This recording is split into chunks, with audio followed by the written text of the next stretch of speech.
All right, welcome to another episode of Full Court Passport. I'm Rick Bucher. That is Bostjan Nachbar. Our special guest today is Nik Stauskas. I'll introduce him and all his accolades in just a second, but I want to introduce you to the new Air Club. It's a door-to-door private jet service that will take care of your every need at an unbeatable price. What sets New Air apart is that it does more than arrange your private jet and crew. They will handle ground transportation, hotel, catering requests, security, you name it. And because they bundle their service, you can be sure the trip will cost exponentially less. Not everyone can afford private jet travel, but for those who can, make sure you're getting as much luxury for every dollar as you deserve. Check out their website at newairclub.com to see exactly how luxurious travel can be. All right, so as I mentioned, Nik, I think this is an appropriate description, a Lithuanian Canadian, 8th pick of the 2014 NBA draft. Played 6 seasons in the NBA, bronze medal winner with the Canadian national team in the 2015 FIBA AmeriCup, and owner of one of the greatest nicknames in basketball history, Sauce Castillo. Also played 1 year in the EuroLeague for Baskonia before returning to the States in the NBA, and is now a broadcaster for the Big Ten Network and NBC. And so with all of that, Nik, it is great to see you. Welcome. Is there anything that I had in that little bio that was inaccurate? No, everything was accurate. I wish, of all the things you said, I wish that the bronze medal with Team Canada it should have been a gold. So I'm just gonna, like, of everything you said, that's what stood out to me, is like, damn, I really wish I could have done some of those Team Canada games over again. But I think you nailed everything else. Were you now, if I'm not mistaken, you got sick in that tournament, did you not? You got food poisoning? Yeah, we played Venezuela in the semifinals, and all we had to do was win that semifinal game, and then we would have qualified for the Rio Olympics the next year. We played Venezuela in the pool, the pool round, beat them by 20, 30 points. So I think the confidence was there. And then day before, this was in Mexico City, I got the worst food poisoning that I have ever experienced in my entire life. Like, would not wish it on anyone. But I tried to play that game, lasted maybe like the first 5 minutes, and had to run to the bathroom and just was like throwing up, couldn't, just essentially just like was of no use. And then it was just one of those things where everything that could go wrong went wrong, and everything that could go right for them went right. And we ended up losing a heartbreaker. And that's one of those ones where when I look back at all my playing days through college, whatever, it's like one of the few games where I'm like, damn, I wish I could have that one back. Just because, like, Olympics would have been a very cool thing to also put on that resume. Like, you say bronze medal at the FIBA Americas. Like, what if it was a silver or bronze medal at the Olympics? And I'm not saying we would have won gold at the Olympics, but I think we could have maybe made a little run. Yeah. No, I totally understand. Boca, you have one of those games? You have one of those, man, I wish this has gone a little different. I mean, I have some games like that. Definitely. I mean, especially with national team, like remembering playing, Eurobasket, which is equivalent to what you're mentioning, Nik, in your side of the globe.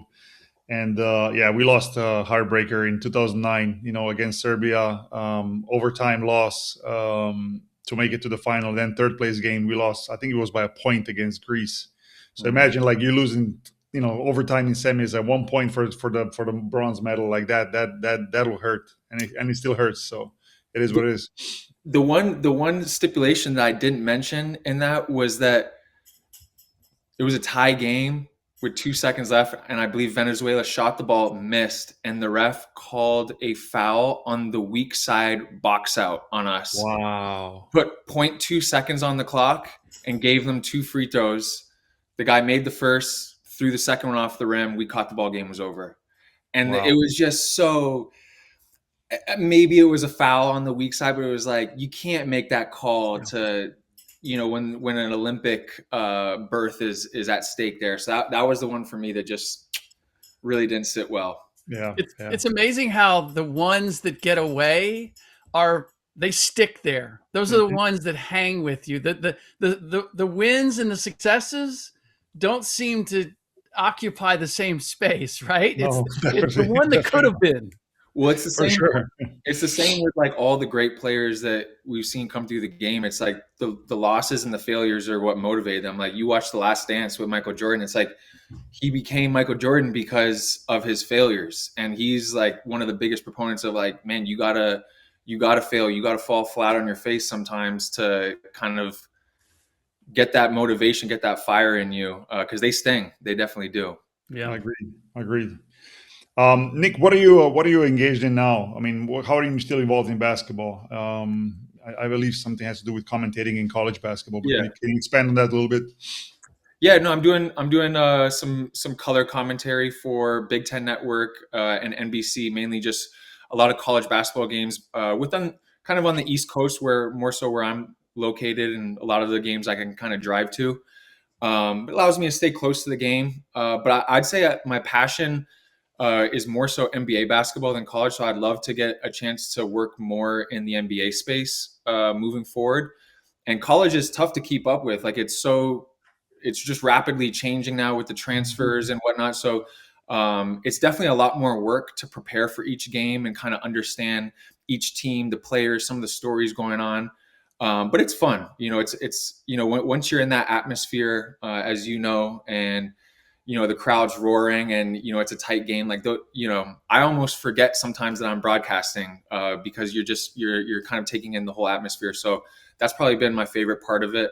And again, it gives me a little bit of that same butterfly feeling that I had as a player. When you hear in the headset, like we're live in 3, 2, 1, like kind of get that feeling that you get during the national anthem, and you're about ready to play. So those are all feelings that excite me and allow me to stay close to the game and still have fun with it. You just mentioned, staying close to the game and getting that and having that feeling, or at least something that resembles that of being on the court. I'm wondering also, as a former player, like how has that transition been for you? And did you prepare for it? Did it just basically come, very suddenly and you had to just jump into it? Like, how did it look like for you?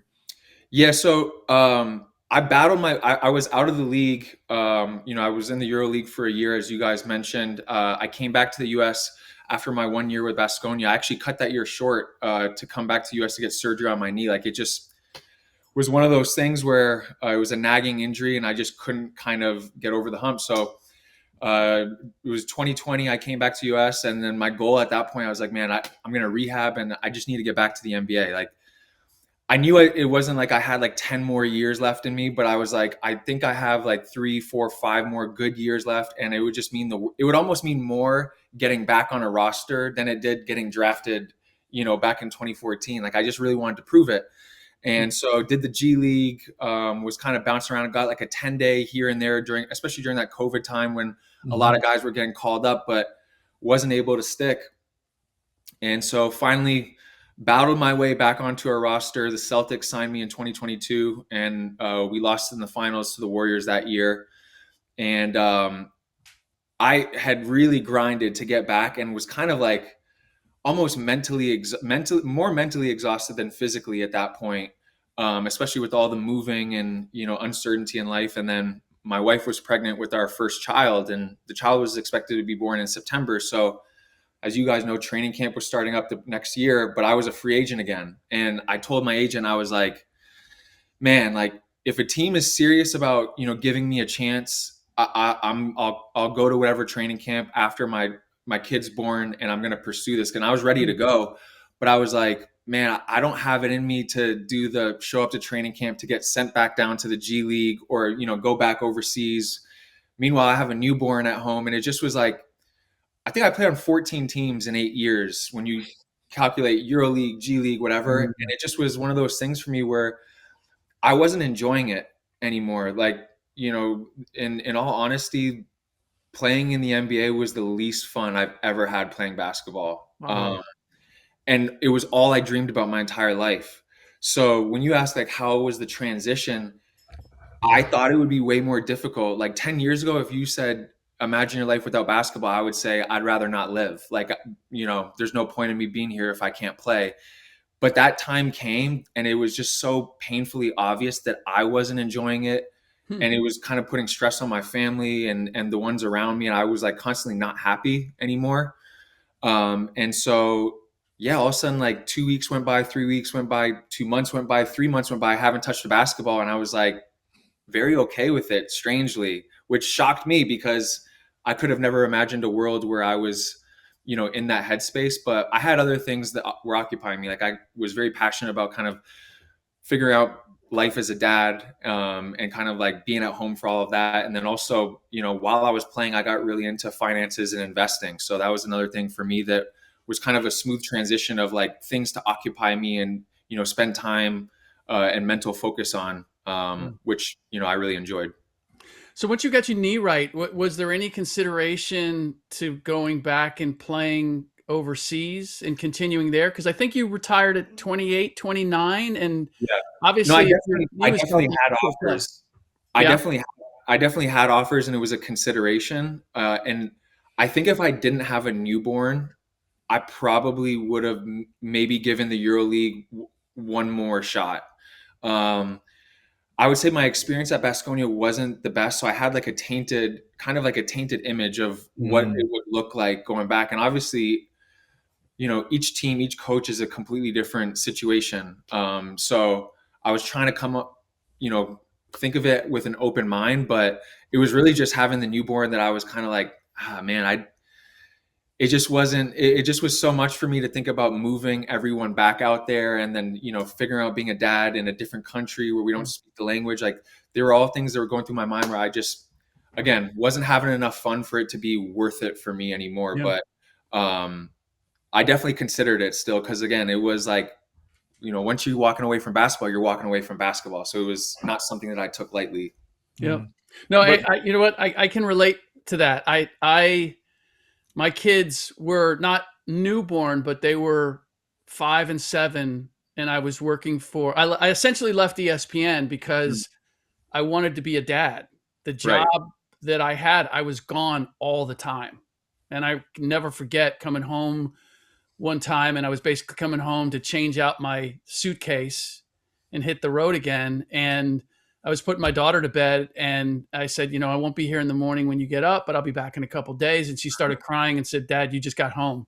And I was like, I don't want to miss this part of their life. I gotta figure out how can I still do this job or work in the media, but the job that I have with ESPN just isn't. That's not going to work for what I want to do. And I don't regret it at all that I made that decision. But I totally get that feeling, like, you focused on your career and then suddenly you got little ones and you're like, oh, wait a minute. I got a lot of respect for the guys overseas because like a lot of my teammates that were over there at Baskonia, like a lot of them are having kids and, young families, 2, 3, 4 kids, and they're all, under 5, 6 years old. And it's like, it's difficult. Like, cause then you think about the logistics sometimes as an American player of like moving everyone out there and, what does it look like when they start going to school? And like, there's so many other things, so many other variables that you have to consider, when it's your family at stake, not just you playing basketball anymore. So I got a lot of respect for the guys overseas that do make it work. And they still find joy in it all. And, maybe aren't as overwhelmed as some people would be in that situation. But fatherhood for me was like, it was scary going into, like, I didn't know what to expect. So like the thought of being overseas in a different country, and maybe not speaking the language and being a new dad at the same time, I was like, maybe a little bit flustered by the idea of that. Sure.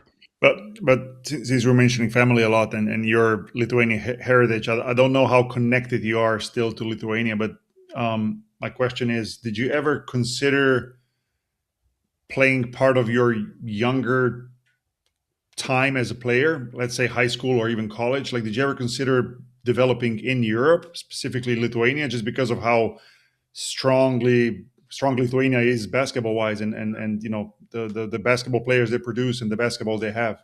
Yeah.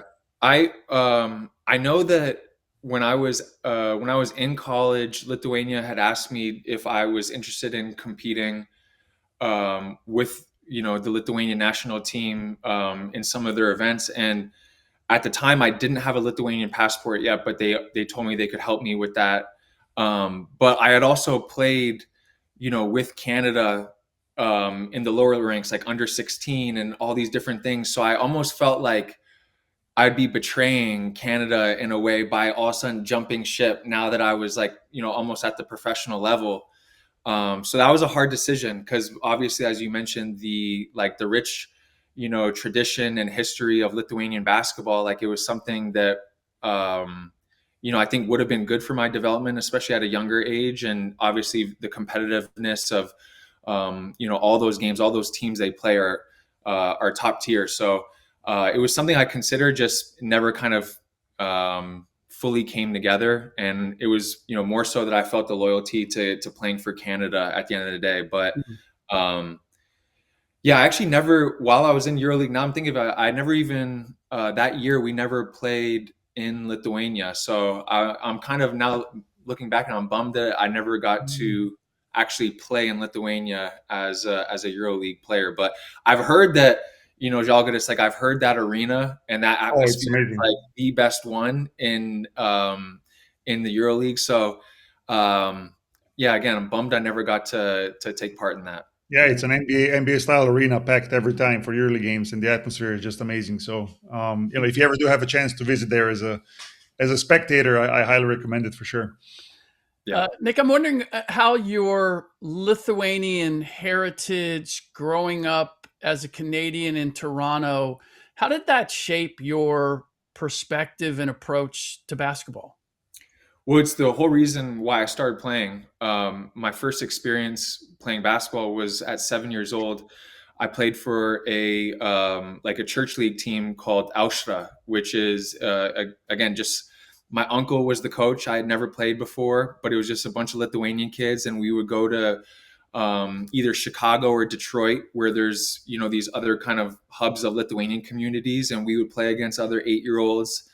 And so yeah, my experience playing basketball at the very beginning was only with and against other Lithuanians. So I'm like, this is what Lithuanians do. You know what I mean? Like that's kind of my earliest experience with basketball. So and then we had Steve Nash coming out of Canada, Jamal McGlure, Rick Fox. Like there was a couple of Canadians, but then it was the Lithuanians like Šarūnas Jasikevičius. We had Ilgauskas. We had looking back at the tapes of Marčiulionis, like there's so many great players that my uncle, my coach would talk to me about, like, oh, you got to see what these guys are doing. And I remember he took me one time to, this is later in Sabonis's career when he was with the Blazers, but he took me to see the Raptors versus the Blazers because he's like, you have to see Sabonis. And this is when he had those big knee braces with couldn't really move anymore, but he could pass the thing and you could just see the natural feel and skill he had for the game. So yeah, I mean, growing up, definitely being Lithuanian and just being around that community where it's almost like a religion, definitely helped shape my, ideology and just my passion for the game. Like I was like, I'm playing basketball. That's what Lithuanians do. Yeah. Interesting. That's awesome. What about your you mentioned it a couple of times already, the stint in EuroLeague. I mean, how did that come about? How aware were you where you're going? What did you know about the club, about the city, about anything, just the experience there? So I was a free agent, and then it was kind of one of those things where didn't have anything guaranteed for an NBA, and it was like, you can come into camp, maybe you get a roster spot, maybe you don't. But my agent was like, we have, offer from Baskonia, really good money, but a lot of tradition with this team, a lot of good players. And at that time, they had Tornik Shingelia, Toko's, we call him, on that team. And, I know he's one of the heads of ELPA. Yeah.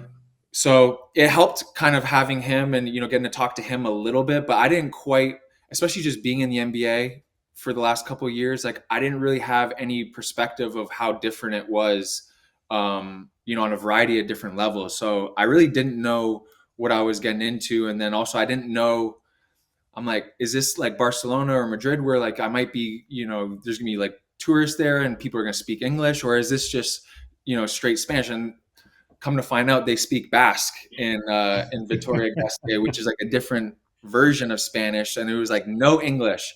I remember the first time I went out to eat there, the very first day, and I asked for a water, and the woman looked at me, the waitress looked at me like, what are you talking about? And I was like, you don't know what water is? I was like, oh boy, this is okay. Strap in. All right, we're gonna have to start learning some Spanish or some Basque here. So those were definitely things that I was maybe not as aware of, but nonetheless, when I got there, I was excited to kind of see what it was all about in terms of the on court, the basketball, and kind of compare it to my experiences in the NBA. I would say, I've always said this, but after a month there, I was saying to my wife, I was like, man, I think you could legitimately replace the bottom 200 NBA players with the top 200 players outside of the NBA, Yeah. and the NBA product would maybe even be better, like in a sense. But it wouldn't change or decrease by any means. Like I was like, these guys are really good, and I didn't a lot of the names of the people that I didn't know, Yeah. and so I'm like, it's harder to scout teams kind of coming into a game where you've never seen someone, you don't know their name, but then I'm playing against them. I'm like, how is this guy doing that? Like, how is he making these shots? And it's just like, that's what this guy does. He's a pro. He's been here for like 15 years. Yeah. Like Sergio Llull was one of the guys where like, I had never heard of him. He busted my ass when we played Madrid. Oh my goodness. And I was like, okay, I gotta get my stuff together now. This is no joke. Yeah. Yeah. It's probably perspective of I wouldn't say many, but probably some American players who really, maybe less now because EuroLeague is a little bit more, and with the internet and something, it's easily to see who is who. But I can totally see it like 6-7 years ago. Much less information about EuroLeague, about players, about teams, about how they play, style they play, the veterans they have on the team. I can totally see how it's difficult because you don't. One thing is, and you know this, Nick. One thing is when you see somebody on a tape, and second thing is when you step on the court because you feel the speed and the skill and the separation they create, and you can see that there's a lot of skilled players here as well.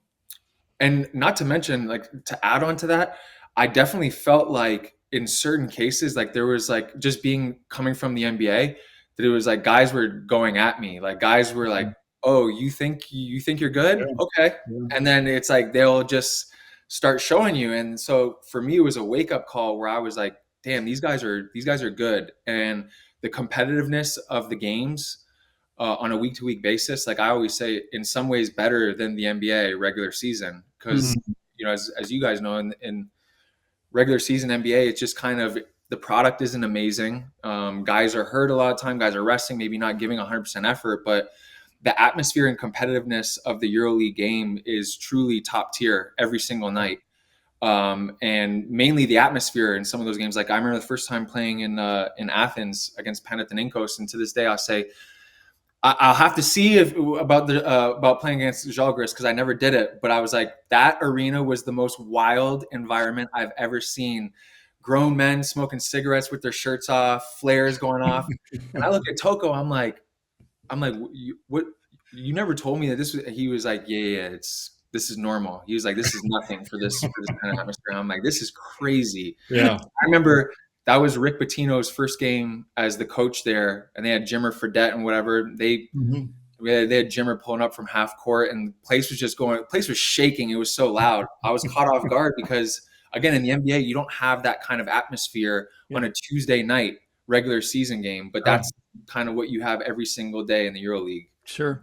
True. Well, with all that leads me into, I didn't know that I was going to go to this early, but so about all the talk about NBA Europe and your feelings about what the NBA was and how it affected your feelings about basketball. What do you think about the NBA trying to take its product or become part of the European scene? Yeah, so I guess I don't know, the maybe the nitty gritty, like the fine details of what exactly they're trying to do, but I do feel like it could be attractive from the sense of, if they can, in some cases, give better conditions of like, just travel or, certain, certain guarantees of like, payment and, just all these different kind of things that maybe you don't worry about in the NBA, but guys overseas do sometimes have like issues, whether it's, being paid on time or travel not being the best. And so I think, again, money always talks in every business. And obviously they see this as a huge opportunity, an untapped, opportunity.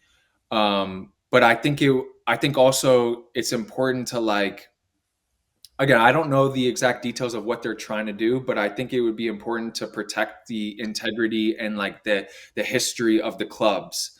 And again, maybe finding like a middle ground of how do they maybe start this, partnership without taking away these clubs that have been around for, 50, 60 years and have all this tradition, history. Like, you don't want to piss off a fan base that you're ultimately going to depend on, to be part of your, part of this whole NBA Europe. So I think it's a fine line that they're walking.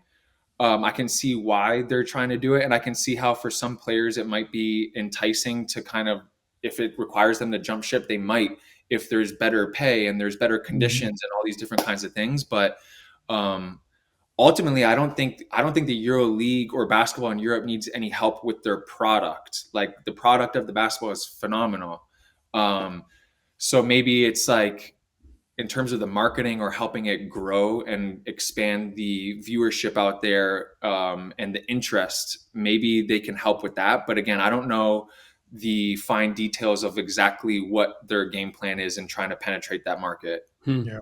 It's I still, don't know who does, of, to be honest with you. Yeah. At this point, it's a lot of unknowns. But since we're mentioning NBA and EuroLeague and that connection, just wondering your view on international players, let's call it growing dominance or growing presence in the NBA. How do you see that, especially having some international experience?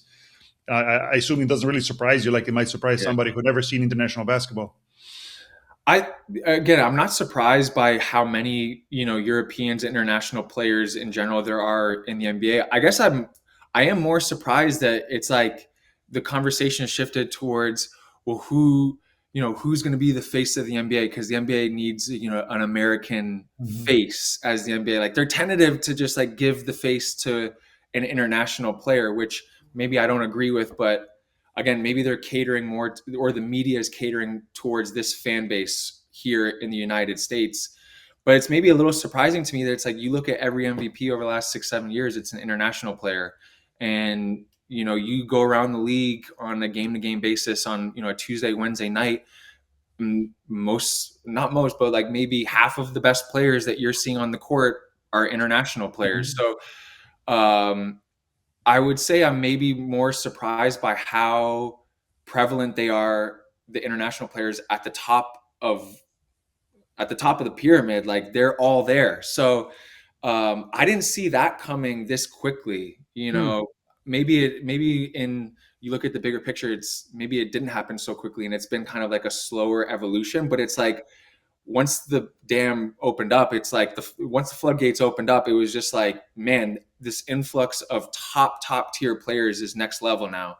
And so I guess it's a good problem to have, because again, as the international players get better, now there's like, I feel like some more pressure on this next generation of American players to like almost step up their game. And it's like, do you want to still be like the dominant country as, the previous generations? Okay, well, you have to work harder because this is what you're up against now. Yeah. And so again, I think that competition is very healthy and it's good for the product overall. Just when you look at the competitiveness of it all. But man, I some of my favorite players to watch are the international players. Obviously, like, guys like Jokic are just, and Luka, like they're once in a generation players that just, I can't even quite explain to you how they do it. It's, Luka was one of those ones I got a chance to play against his rookie year when he was in Dallas, and he was bullying me. Like, he put me in the post and was bullying me, and he was 18 at this time, 19 at this time. And I'm like, what are they feeding this guy over here? I'm like 7 years older than him. He saw me guarding him and he posted me up right away. I was almost offended by it all.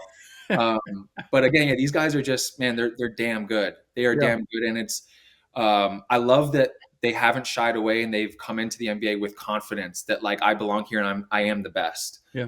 Because for a lot of guys, I think coming over, it might, and Boki, you can talk about this, like when you came to NBA, like maybe at that time, you're a little bit more, you weren't even like looked to be a star player, even if you had that capability, because they didn't think that of you. And so then you put that on yourself, and now you're like, you have a ceiling, on yourself mentally about what you think you can achieve. And I think this generation now has like really broken through that. Yeah. No, for sure. I think it's definitely has been a progression. I think you said it perfectly. That it hasn't happened overnight, even though it seems maybe to somebody who started maybe to follow NBA recently, wow, internationals are all over the place. But if you look at late 90s and then early 2000s, like players coming in, high quality players, they were not given the main roles, and they didn't think that they deserved to have a main role of the team or be a superstar or face of the franchise. I think it had to go through a process where finally the generations of players, whether it was Paul Gasol or Tony Parker or Dirk Nowitzki, and those guys started to show that. And now 10, 15 years later, you see guys coming in already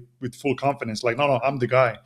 And I think it's great to see that, because now it's kind of even level field. Like, it's like, everybody's like now coming into the league with the same mindset, and let's see who is who. So that's awesome. Mm-hmm.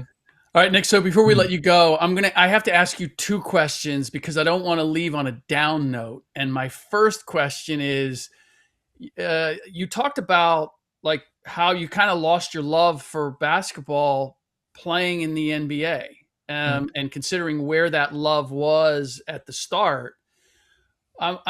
Was it the conditions? Was it having to bounce around, kind of the entire grind to find a place and the constantly moving? Was it the politics? Was it the game? Like, what was it that ultimately stole that love from you? I think a couple of things. I think first off, what was very difficult for me from the start was I wasn't used to being on, and everyone's experience is different with where they get drafted or where they get traded or whatever, however your career path is. But my first 4 years in the league, essentially between getting drafted to Sacramento and then getting traded to the Sixers, like I was just on bottom of the barrel teams. Like my second year on the Sixers, we went 10-72. Like we were one of the worst teams ever in NBA history. And then my rookie year, we started the year with Mike Malone as our coach. He got fired a month into the season. Then Tyrone Corbin took over. He got fired at All-Star break. Then George Karl came in after All-Star break. It's like my rookie year finished. I'm like, I had 3 coaches, and it was like every couple of months, like the whole organization felt like it was just in turmoil and changing. And so there was no consistency for me, which I was used to not having consistency in my life and moving around and going to prep school in the US, moving for my family. Like those were things I could deal with, but like I wasn't used to losing and having it be so the energy being so negative all the time. And I feel like that's what it was on the bottom tier teams in the NBA. Like a lot of negativity, a lot of pointing fingers, a lot of again, just no one was having fun. And so for me, even on games where like maybe I felt like I played well, I felt like I couldn't even really celebrate or like enjoy, okay, I'm making some progress here personally. Like I just played an NBA game and I had 15 points. Like that's a good step for me. Like as a young player, maybe those were things that maybe I would try to build on, but it was like a constant, negativity story following the teams that I was on. And so again, I think that was a big part of it early on in my career. And then the latter part was kind of the uncertainty of like being traded and constantly being on the move and it not being your decision. And then, mid-season you pick up with a different team and you don't really know where you fit in. I have a lot of respect for the top players or just any player in the league or worldwide that can step in on any team and just make an impact because they're that good and they understand just how to affect the game, no matter who they're playing with. I think me personally, I learned about myself as a player that a lot of the success I had at Michigan in college was because my coaches were putting me in the right positions where like I was getting DHOs to my right hand and I was getting this like, ball screen here, which like gave me options. And so at the time when I was playing at Michigan, I wasn't realizing these things. I'm like, oh, I'm just good. I'm really good. And I think when I got to the NBA, I started realizing not that I'm a system player, but I was like, I definitely, to be successful, need a certain role and needs like certain consistent minutes or opportunities. Otherwise, I kind of just am like a paper bag drifting through the wind almost, where I'm like, I don't really know what I'm supposed to be doing here or like what shots I'm supposed to be taking. And so then it just became like a big guessing game for me, or maybe I got in my head a little bit too much where I'm like not going out and enjoying and having fun playing off of instincts. Like I'm thinking all the time. And then, Boki, as you know, it's like that is just like a recipe for not playing well. Yeah. And then not playing well is like a recipe for probably not being happy. So it was kind of like a downward spiral where, not finding success personally, not finding success with the teams I was on. It just was like manifesting in this way where all of a sudden I'm like, man, I'm not having fun. Yeah. Again, I'm the first one to say, like, I'm so, so, so grateful and glad I got to live out my dream of playing in the NBA. Like, that was always my dream. Wouldn't change anything that I did. Like, everything, I'm so blessed to have done it. But, like, did I have fun doing it? No, not at all. Yeah. Did I think I was going to have fun doing it? Yeah. And I think that disappointment of, like, not meeting my expectations was, like, the ultimate letdown of, like, again, kind of made it easier for me to walk away from the game and not overthink being like, oh, should I still play? I'm like, who am I kidding? Like, this isn't fun for me anymore, you know? Yeah. It's just one thing when it comes to the Philadelphia and trust the process. One of the things that I really disliked about the celebration of it was that there were so many players whose careers were sort of cannon fodder for that experiment. Like, guys are trying to make it in the league. They're trying to develop. They're trying to improve. And when the organization isn't really interested in that, like there are people that there's collateral damage to making that move. And that's what, and that was never recognized there was a negative side to this. Yeah. And I think, and going off of that, I think one of the hard things for me mentally during that time was I felt like for all the young guys, because again, we were just a bunch of guys in our first 1, 2, 3 years in the league. We're all in the same place trying to figure it out.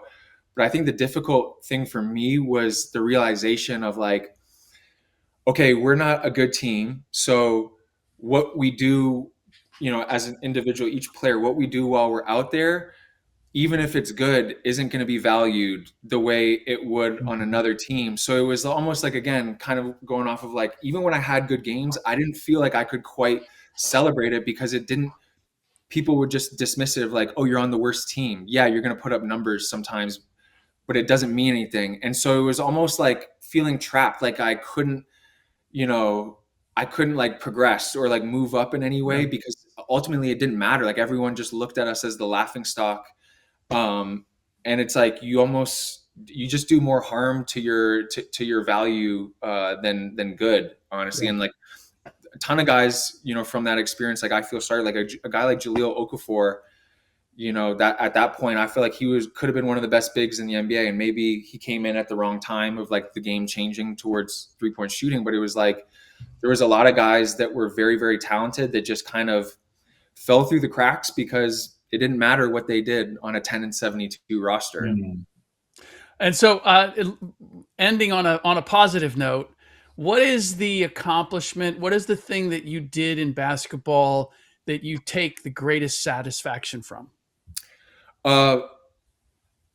Honestly, I said at the beginning, making it back to the NBA after being out for a couple years is my number one accomplishment I think I've ever, and it was the most gratifying, satisfying, all of that. Because I think making it is hard, but once the league makes up their mind about you and kind of writes you off, it's so hard to get back in, because again, there's always going to be, there's not as much upside with you anymore once you're like 28, 29. And there's always going to be a younger guy that, maybe he's like a little bit less than what you are at that time, but the upside in a team taking a chance on them is just way higher. So in most cases, it doesn't make sense for a team to give you opportunity anymore.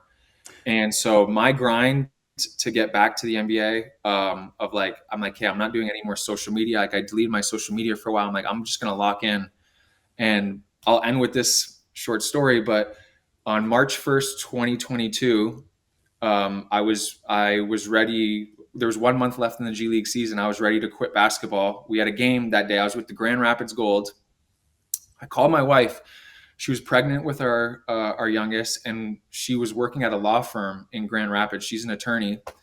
I called her and I said, come home from work. Let's pack up the car. I'm going home. Like, I'm done. I don't want to do this anymore. And she's like, oh, you say this all the time. And she was like, there's 4 weeks left in the season. Like, if you want to quit after 4 weeks, like, go ahead and quit. But like, she's like, why would you quit now? And I was like, we had a game in Grand Rapids March 1st that evening. And we had a game the next day in Grand Rapids. So it was a back-to-back. And I was like, I'm averaging like 25. I'm shooting 45% from three. I was like, I can't really do any better than this. And I was like, if I'm not getting a call up now, it's not going to happen. Like, I'm wasting my time. And again, I'm not having fun anymore.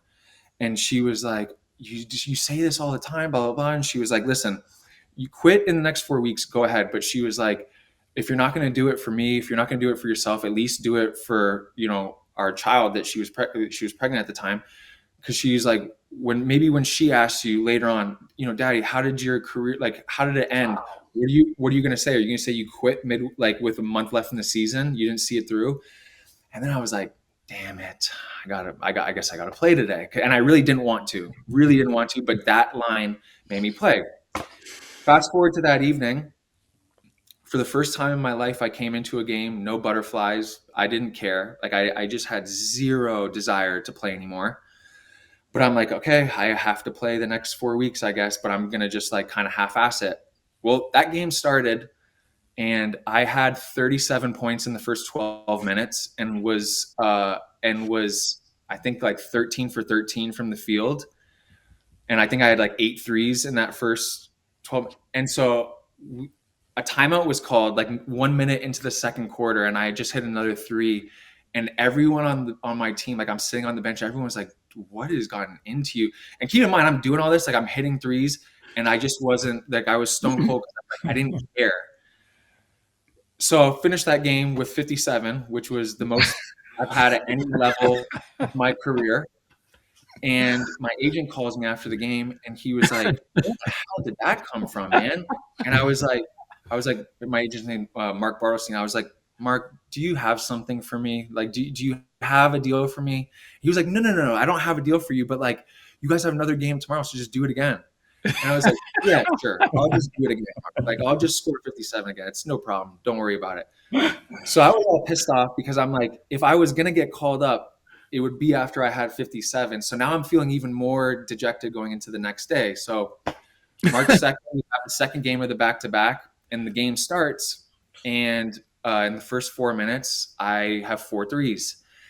And then a switch flipped in my head, and I was like, maybe it is my time. Maybe this is like my time, and I now have to like seize it. Now I have to actually give the effort. So then I bought in, and I said, okay, I'm actually going to start trying now, and I'm going to start like, I'm hot. I'm going to like play into this. And so I had 43 on the second night, making it 100 total in 24 hours. Mm-hmm. And the next morning I had deals from Boston, Detroit, Milwaukee, Miami. My agent called me at 6:30 a.m. the next morning, and Boston, of those 4, was offering me a 2-year deal. Everyone else only for the rest of the season.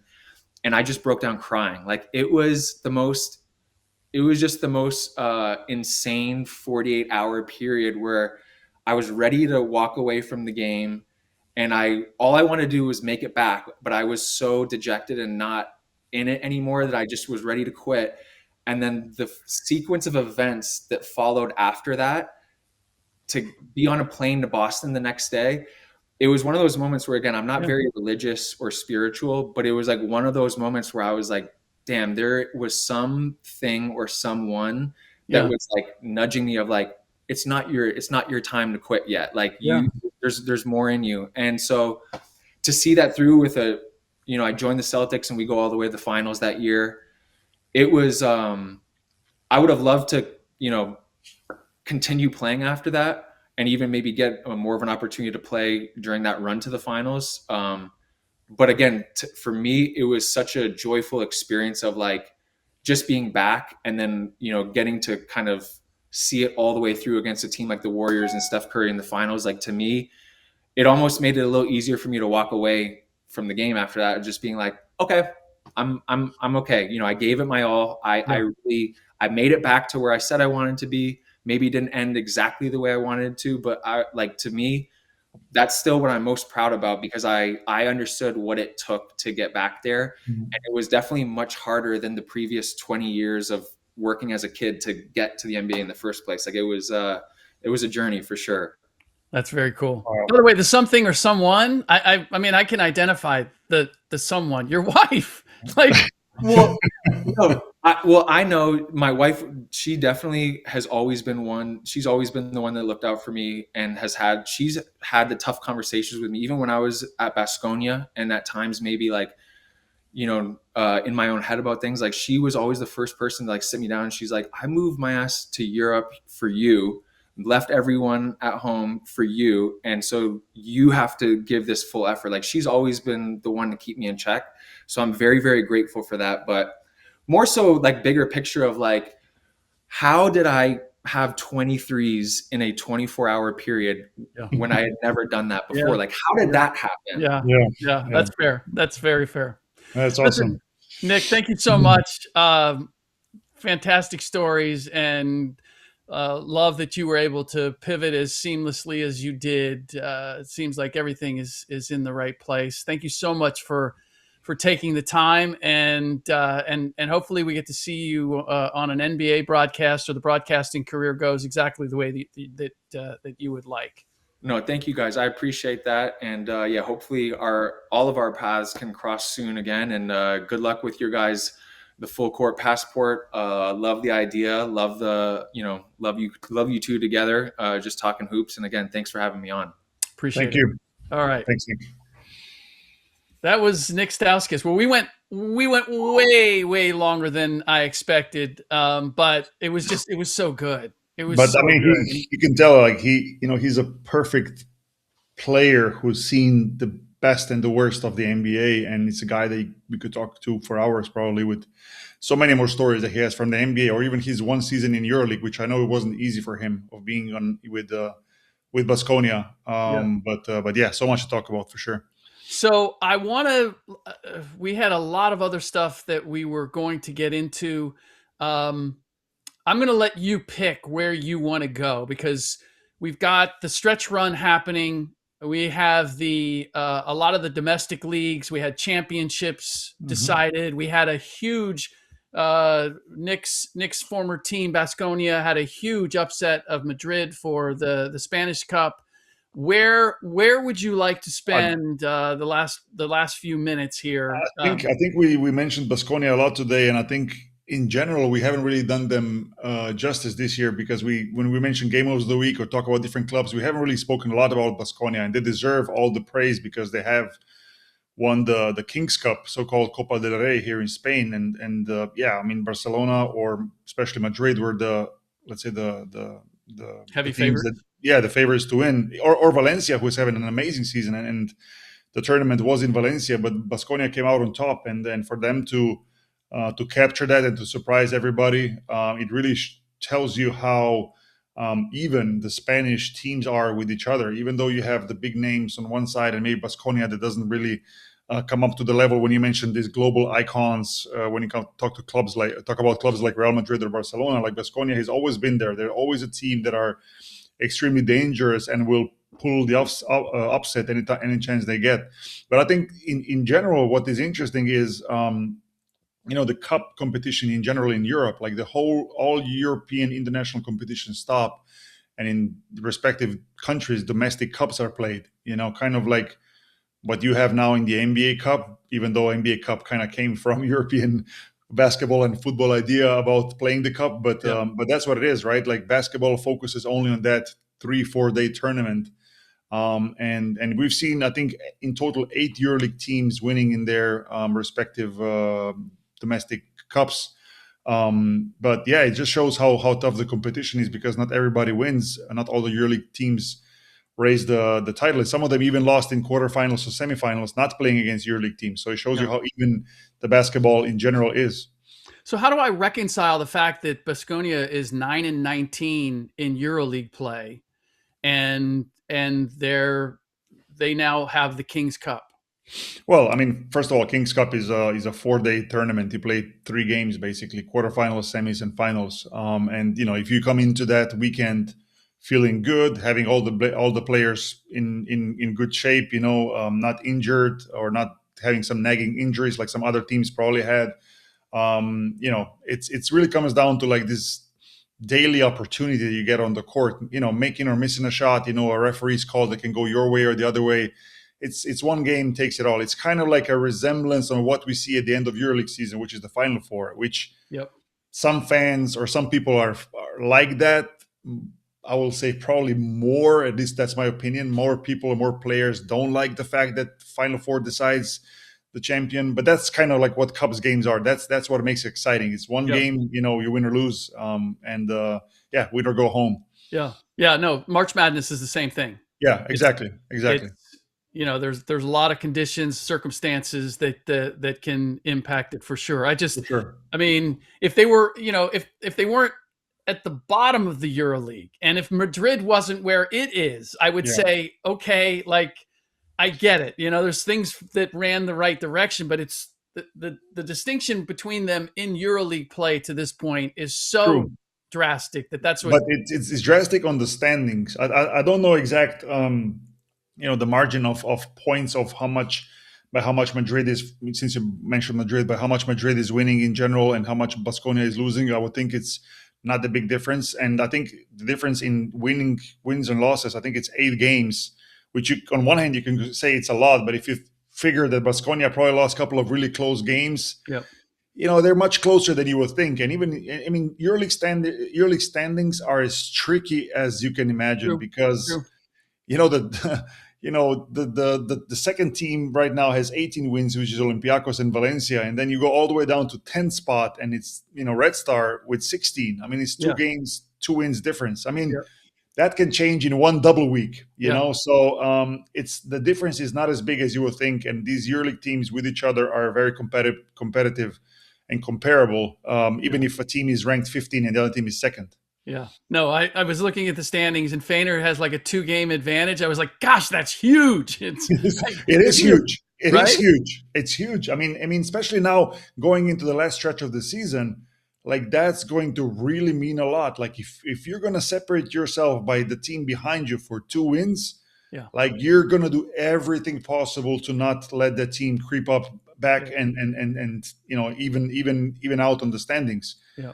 It's probably more looking back than looking forward. It's like when you separate yourself, it's like, hey, I'm like 8th spot now, 9th spot. Like I'm in the play-in. Like I need to keep that. You're not looking forward so much. You're looking back and making sure that the distance stays between 2 or 3 games, whatever. Yep. Understood. All right. Well, we are getting back into EuroLeague action. We will have that to break down in the next episode. We'll also have a number of players who have either come in or who have left, and we got to talk about that. And obviously, we're sure to have a guest from one side of the pond or the other. But for the time being, Boki, as always, great to get together with you. I want to thank Nik for joining us, and we'll do it again next week. See you soon.